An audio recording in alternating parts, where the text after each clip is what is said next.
construct a context-free grammar for given context-free language. So it is not possible directly. We are not constructing any context-free grammar for a given context-free language.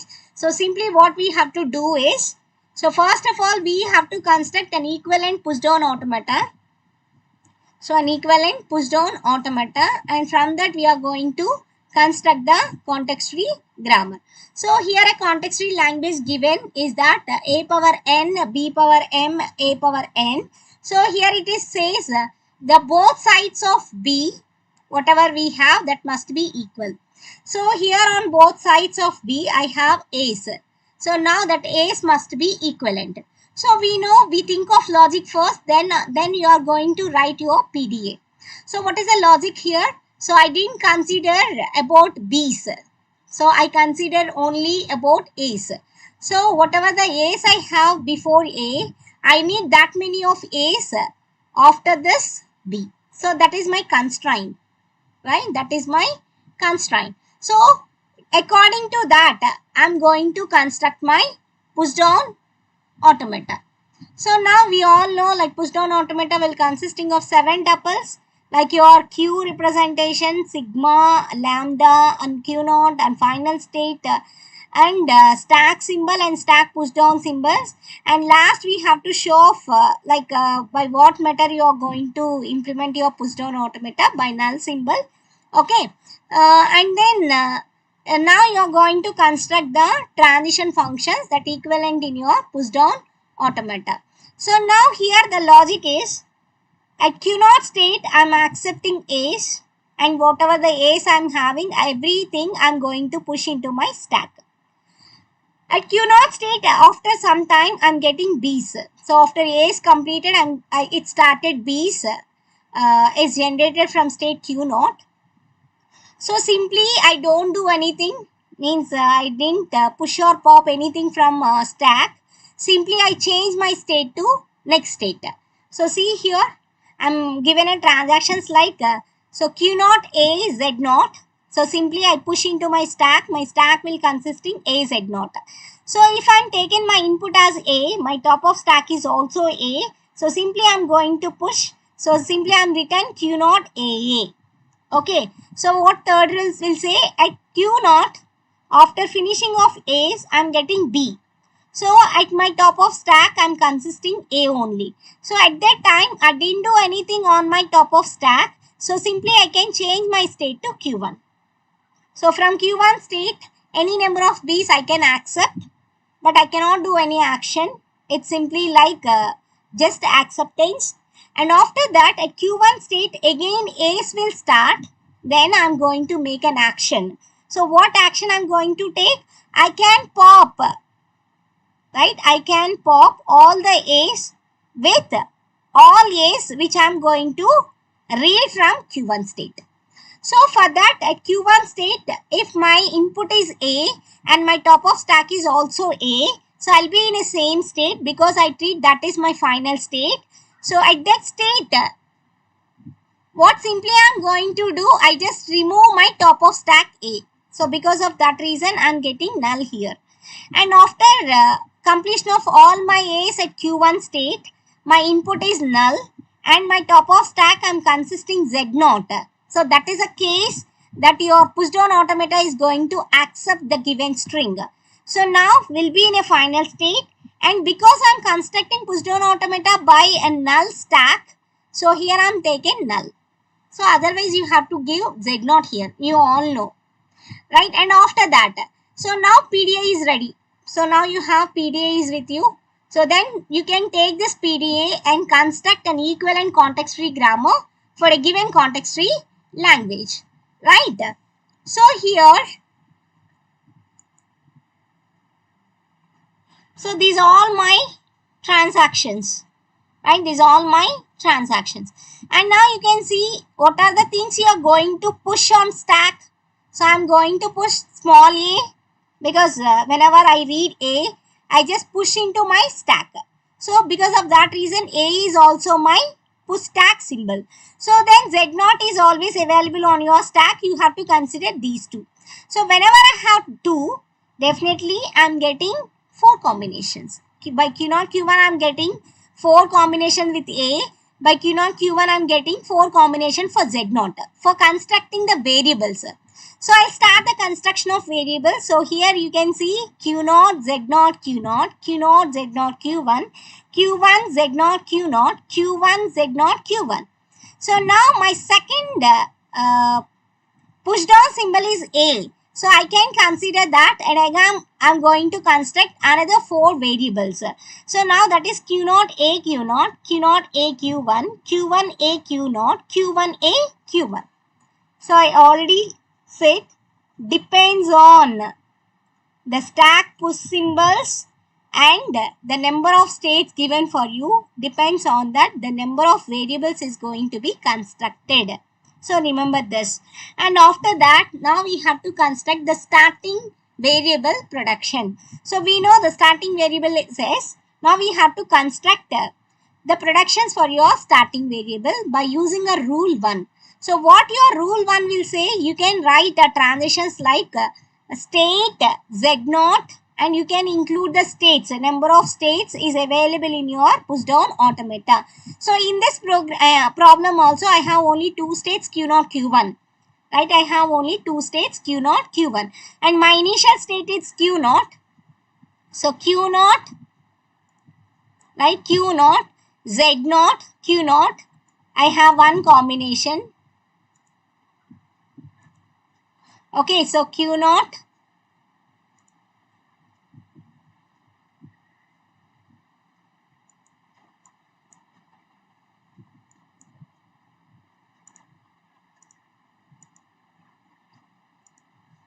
okay, so see here.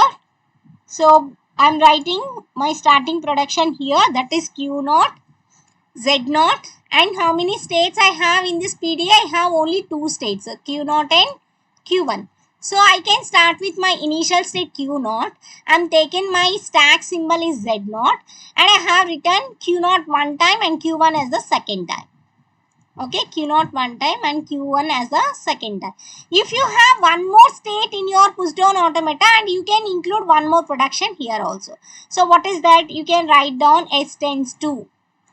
Right, so Q0 we can write, and stack symbol you can write Z0. If you have another state Q2, and you can include this production also.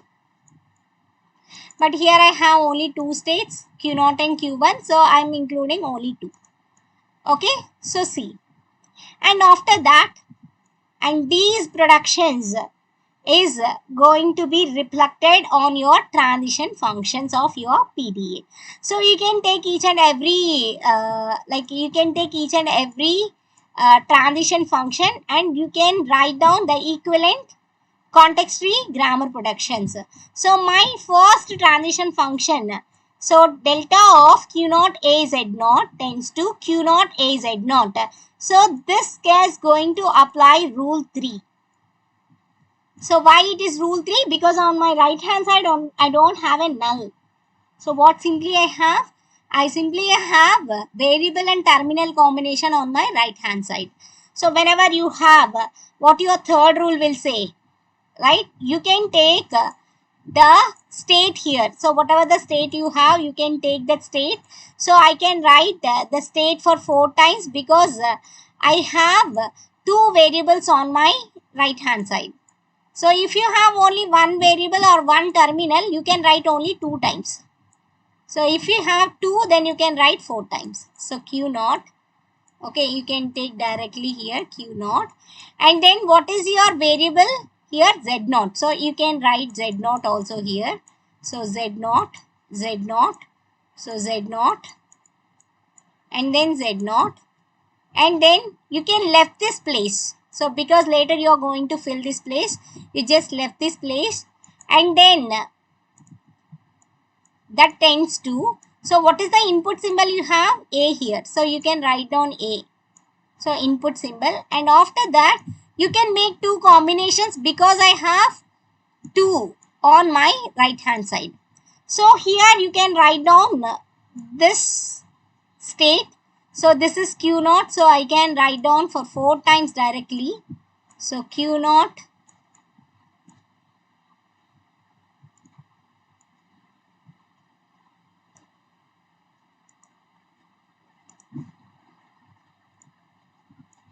Okay, Q naught and then Q naught. So first time you can start with the terminal on your right hand side because A is repeated. So you can write down A's here.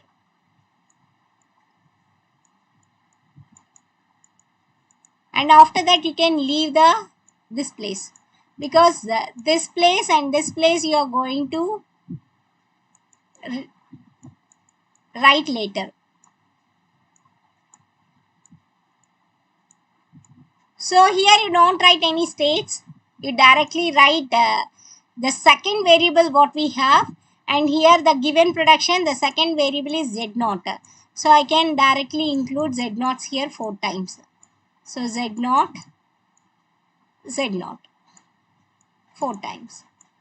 And then here if I am including Q naught, the same thing I am going to include here. Okay, and here I am going to include Q naught one time and Q1 another time. So Q naught, and here I am taking Q naught again, and here also I am taking Q naught because I already said we have 4 combinations. 2 times will fill with Q naught, and another 2 times you can fill with Q1. That tends to A, and here I'm taking Q naught. So because of that reason I'm taking Q naught here, and there I'm taking Q1, and here I'm going to fill with Q1. So now you can repeat it. Here already you written Q naught. So here you are going to take Q1. The same Q1 is going to write here. And here I'm taking Q naught. The same Q naught I'm going to write here. And here I'm taking Q1. The same Q1 I'm going to written here. So this is a way you can write the things. Okay, this is a way you can write the things. So by applying rule 3. So whenever we are going to apply rule 3, you can follow the same. Okay, you can follow the same. And the next production, what it will say, next transition function, what it will say, like we have Q naught AA that tends to Q naught AA. So here also we have 2 things on right hand side. The same thing you are going to follow, and same, just know what I am written, you can follow the same thing.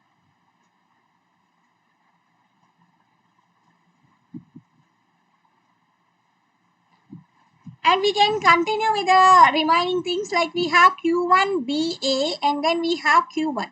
So here you can observe that only one terminal we have. So we can write like this. See here. So for this it is going to lead. So you can write Q1 first, comma, and here it is the third thing, a small a. So you can write here small a, because the third place whatever you have to take like this.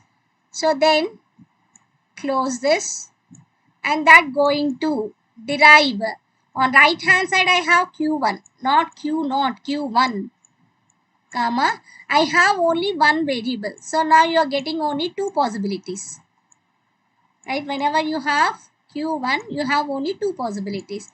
So then here you need to give this terminal tends to B, then here we have to write like this. So Q1 comma A. So here also Q1 comma A, and the first time here I am including Q naught, the same Q naught I am going to include here, and the second time I am including Q1, the same Q1 I am going to include here. So for this I am going to apply rule 3, and for this also I am going to apply rule 3 in a same way. So same thing we are getting, because see here I have Q naught and here I have Q1. So sorry, here you need to write Q naught, not Q1, Q naught, because here it is given Q naught, right? So then in a place of this, here you are going to write Q1, because from Q1 to Q1 it is going to derive.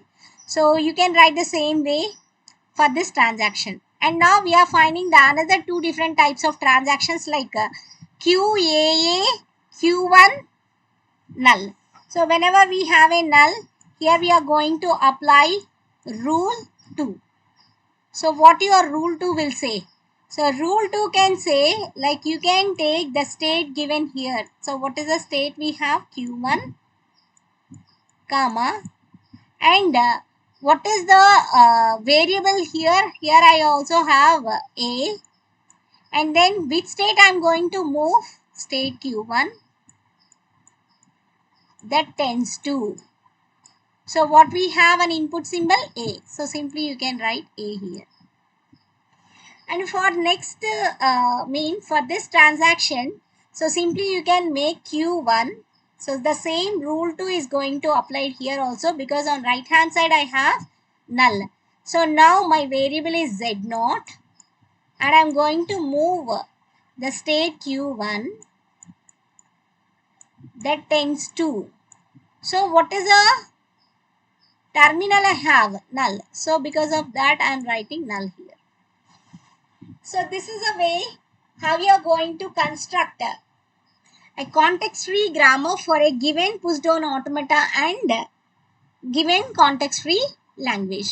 So మీకు language ఇచ్చి డైరెక్ట్గా కనుక PDA construct చేయమని context free grammar construct చేయమని అడిగితే first ఇచ్చిన దానికి PDA construct చేయండి. పీడిఏలో మీరు రాసిన ట్రాన్సిషన్ వాటికి ఫంక్షన్స్కి ఏ రూల్ అప్లికబుల్ అవుతుందో చెక్ చేసుకొని ఆ పర్టికులర్ రూల్ బేస్డ్గా మీరు దానికి ఈక్వలెంట్ ప్రొడక్షన్స్ అనేవి రాయండి. సో